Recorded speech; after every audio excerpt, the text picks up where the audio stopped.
یعنی وہ ارتکاب کفر میں ارتکاب کفر میں چلا جائے گا، اس کافر کی جگہ ہو جائے گا، اور وہ تیری جگہ پر مسلمان اس مقام پہ آ جائے گا، باطل پہ تو چلا جائے گا، حق پر وہ آ جائے گا۔ اس لیے اللہ کے رسول نے تجھے قتل نہیں کرنا۔ کہنے لگا اللہ کے نبی اس نے تو میرا بازو کاٹا ہے، تو اللہ کے رسول علیہ السلام نے فرمایا نہیں، تو نے قتل نہیں کرنا، کیونکہ وہ کلمہ پڑھ چکا ہے اور وہ مسلمان ہو گیا ہے۔ جب مسلمان ہو جائے پھر قتل کرنے کی اجازت نہیں ہوتی۔ اتنے بڑے جرم کا ارتکاب کرنے والا اگر میدان کارزار کے اندر بھی کلمہ پڑھ کے مسلمان ہو جائے تو شریعت مطہرہ اسے قتل کی اجازت نہیں دیتی۔ آج ہم کلمہ کو مسلمان کو اگر حافظ قرآن بھی ہو، حافظ الحدیث بھی ہو، عالم و فاضل بھی ہو، کچھ بھی ہو، تو اتنی بے دردی کے ساتھ دنیاوی بغض کی وجہ سے، پارٹی بازی کی وجہ سے اور کینے کی وجہ سے اس کو بھی قتل کر دیتے ہیں۔ ہم پرہیز نہیں کرتے۔ میرے بھائیوں، کوئی بھی مسلمان ہے اس کی جان پر ظلم نہ کیا کرو، اس کی جان کو بچایا کرو جہاں کہیں ہو سکے۔ تو نبی اللہ رب العالمین نے قرآن مجید کے اندر یہ بات ارشاد فرمائی، جس شخص نے ایک جان کو بچایا تو گویا کہ اس نے پوری انسانیت کو بچایا۔ تو اس لیے ہمیں کوشش کرنی چاہیے کہ ان چیزوں سے اجتناب کریں، کیونکہ جب بندہ کلمہ پڑھ لیتا ہے تو دائرہ اسلام کے اندر داخل ہو جاتا ہے۔ اگر پھر کوئی اسے قتل کرے گا تو یہ بہت بڑا جرم ہے، کیونکہ نبی پاک صلی اللہ علیہ وسلم کے معروف صحابی سیدنا اسامہ بن زید رضی اللہ تعالی عنہ کا واقعہ صحیح البخاری کے اندر یہ حدیث موجود ہے کہ نبی مکرم صلی اللہ تعالی علیہ وسلم کے صحابی کہتے ہیں کہ ہمیں رسول اللہ نے مقام خرقہ کی طرف بھیجا ہے، قبیلہ جوہینہ کی طرف۔ وہاں پر اللہ کے رسول نے ہم صحابہ کرام کو لڑائی کے لیے روانہ کیا۔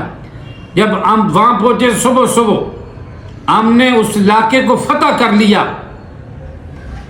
ایک بندہ آ گیا سامنے، ہمارے گھیرے میں آ گیا، ایک میں تھا اور ایک میرے ساتھ انصاری صحابی تھے، سیدنا اسامہ بن زید کہتے ہیں۔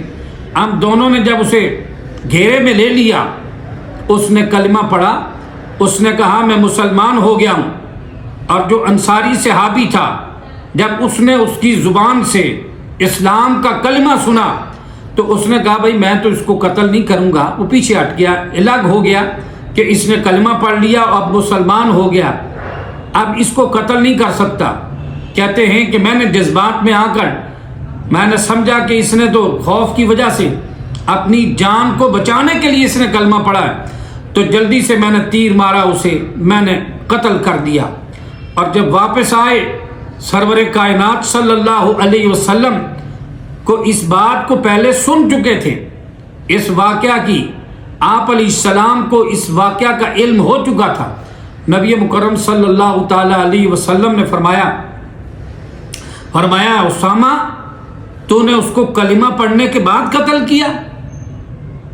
ہاں جی، اس نے کلمہ پڑھنے کے بعد اس کو قتل کیا۔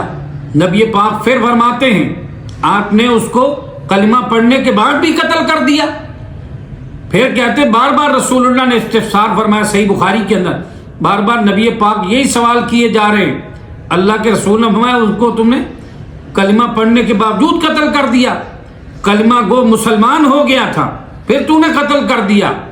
اللہ کے رسول علیہ الصلاۃ والسلام نے جب بار بار پوچھا تو اسامہ رضی اللہ تعالی عنہ فرماتے ہیں تو میں افسوس کر رہا تھا اپنے دل میں، کاش کہ اس سے پہلے میں اسلام نہ لایا ہوتا، کہ مجھ سے اتنا بڑا ارتکاب جرم نہ ہوتا۔ اللہ کے رسول علیہ السلام دوسری حدیث مبارکہ میں ہے کہ نبی پاک علیہ السلام نے فرمایا جب قیامت کے دن تمہارے سامنے کلمہ آ گیا تو کیا جواب دو گے؟ جب تمہارے سامنے وہ کلمہ پڑھنے والا یعنی کلمے کی حالت میں آ گیا تو اس کے قتل کا اللہ کے حضور کیا جواب دو گے؟ حضرت اسامہ ابن زید کہتے اللہ کے نبی اس نے تو اسلحے کی ڈر کی وجہ سے کلمہ پڑھا، اوپر سے نبی پاک صلی اللہ علیہ وسلم نے فرمایا، سنن ابی داود کے اندر یہ حدیث مبارکہ ہے کہ امام کائنات علیہ السلام نے فرمایا اس کے دل کو تم نے چیر لیا ہوتا تو تجھے پتہ چل جاتا، اس کا دل چیر کے دیکھ لیتا، تجھے پتہ چل جاتا کہ اس نے اسلحے کی ڈر کی وجہ سے کلمہ پڑھا ہے یا نہیں پڑھا، تجھے پتہ چل جاتا۔ اللہ کے رسول علیہ السلام نے غصے کے انداز میں کہا، پتہ کیا چلا؟ دلوں کے بھید تو اللہ تعالیٰ جانتا ہے، کائنات کے اندر رب ذوالجلال کے علاوہ علیم بذات الصدور کوئی نہیں، تو پھر کیسے پتہ چلے؟ آپ نے میں اس کے دل کو تم نے چیر لیا ہوتا تجھے پتہ چل جاتا کہ اس نے اوپر سے کلمہ پڑھا کہ اندر سے پڑھا، اس نے اسلحے کے ڈر کی وجہ سے پڑھا یا ایمان کے لیے پڑھا۔ لیکن یہی بات ہے کہ اتنا بڑا جرم کرنے والے اور اللہ کے رسول علیہ الصلوۃ والسلام نے اتنے سخت غصے کا اظہار کیا، حالانکہ اس بندے کے ایمان کو پختہ بھی نہیں کہہ سکتے، ہو سکتا ہے کہ وہ اس نے جان بچانے کے لیے ایسے کیا ہو، جس طرح کہ حضرت اسامہ بن زید رضی اللہ تعالیٰ عنہ نے سمجھا، لیکن اس کے باوجود اگر بظاہر کلمہ پڑھ لیا، اللہ کے پیغمبر علیہ السلام نے اس پر بھی غصے کا اظہار کیا۔ اس لیے ہمیں کوشش کرنی چاہیے کہ اس چیز کا ارتکاب نہ کریں۔ نبی پاک صلی اللہ تعالیٰ علیہ وآلہ وسلم نے تو اشارہ کرنے کی بھی اجازت نہیں دی کہ اشارہ بھی نہ کیا جائے، اور جو اسلحے سے اشارہ کرے اللہ کے رسول نے فرمایا اس کا بھی میرے ساتھ کوئی تعلق نہیں۔ اللہ کے پیغمبر صلی اللہ تعالیٰ علیہ وآلہ وسلم نے فرمایا قیامت کے دن، حقوق العباد کے حوالے سے فرمایا کہ قیامت کے دن سب سے پہلے جو حساب کیا جائے گا وہ مقتولوں کا اور قاتلوں کا حساب لیا جائے گا، کہ جس نے کسی کو قتل کیا۔ میرے بھائیوں، انسان کو نہ حق کبھی قتل نہ کرنا، نبی پاک صلی اللہ تعالیٰ علیہ وسلم نے اس کو دور جہلیت کی روایات قرار دیا ہے اور ارتکاب کفر قرار دیا ہے۔ اس لیے ہمیں کوشش کرنی چاہیے کہ اپنے مسلمان بھائیوں کے ساتھ مل جل کے بیٹھیں، مسلمانوں کا احترام کریں، اللہ سے ڈریں اور مسلمانوں کی حرمت کا خیال رکھیں، مسلمانوں کی عزت و آبرو کا خیال رکھیں، مسلمانوں کا خون نہ بہایا جائے، اہل کلمہ کا خون نہ بہایا جائے۔ دلوں کے بھید تو رب ذوالجلال جانتا ہے۔ ہمیں کوشش کرنی چاہیے کہ ان چیزوں سے اجتناب کریں، قتل مومن سے بچیں۔ نبی پاک صلی اللہ علیہ وآلہ وسلم نے فرمایا کہ ایک مسلمان کے قتل کے اندر اگر پوری دنیا کے لوگ، یعنی ایک انسان کا قتل اللہ کے نزدیک اتنا بڑا گناہ ہے، فرمایا پوری کائنات تباہ ہو جائے اس سے بھی ایک مسلم کا قتل جو ہے یہ بڑا ہے گناہ کے اعتبار سے۔ اس لیے کسی مسلمان کو نہ حق قتل نہ کیا جائے، مسلمانوں کا احترام کیا جائے۔ اگر کوئی غیر مسلم بھی ہے، بغیر کسی وجہ کے، بغیر کسی بڑے ارتکاب کے، ارتکاب جرم کے علاوہ کسی غیر مسلم کو بھی قتل کرنے کی اجازت نہیں۔ ہاں، اگر کسی بڑے جرم کا کوئی غیر مسلم یا کوئی مسلم ارتکاب کر لیتا ہے تو بطور سزا اس کے اوپر نافذ کیا جا سکتا ہے، لیکن یہ بھی ہر شخص کی اپنی ذمہ داری نہیں کہ ہر شخص اپنا اسلحہ لے کر کسی کو مارنے کی کوشش کرے کہ جی اس نے غیر شرعی بات کر لی، اب میں اپنے ہاتھ استعمال کروں۔ یہ سزا دینا ریاست کی ذمہ داری ہے۔ اگر ہر شخص دوسرے کو سزا دینے لگ جائے گا بغیر ٹرائل کے، بغیر تحقیق کے، تو ہر شخص اگر کسی دوسرے کو مارنا اور قتل کرنا شروع کر دے گا تو اس طرح تو زمین کے اندر فساد برپا ہو جائے گا۔ ہر شخص ایک دوسرے کو مارنا شروع کر دے گا، کیونکہ یہ ریاست کی، حکومت وقت کی ذمہ داری ہوتی ہے کہ اس کیس کو دیکھے۔ اگر کسی نے ارتکاب جرم کیا ہے، عدالت کے اندر اس کا ٹرائل ہو، اس کے بعد اسے سزا دی جائے اگر وہ سزا کا مستحق ہے، لیکن خود ہی سزا کو نافذ نہیں کرنا چاہیے۔ نبی پاک صلی اللہ علیہ وآلہ وسلم نے فرمایا کہ اس چیز سے اجتناب کیا جائے، قتل مسلم کا ارتکاب نہ کیا جائے۔ یہ اگر کوئی بندہ قتل مسلم کا جس نے ارتکاب کیا، اللہ فرماتے ہیں وہ ہمیشہ جہنم میں رہے گا، اللہ کا غصہ بھی ہے اس پر، اللہ کی لعنت بھی ہے اور ابدی جہنمی ہے، ہمیشہ ہمیشہ قرآن کہتا ہے وہ جہنم کے اندر رہے گا۔ رب ذوالجلال ہمیں اپنے مسلمان بھائیوں کا ادب و احترام کرنے کی توفیق عطا فرمائے. اللہ تعالی ہمیں ظالم و مظلوم بننے سے محفوظ فرمائے. وآخر دعوانا ان الحمد للہ.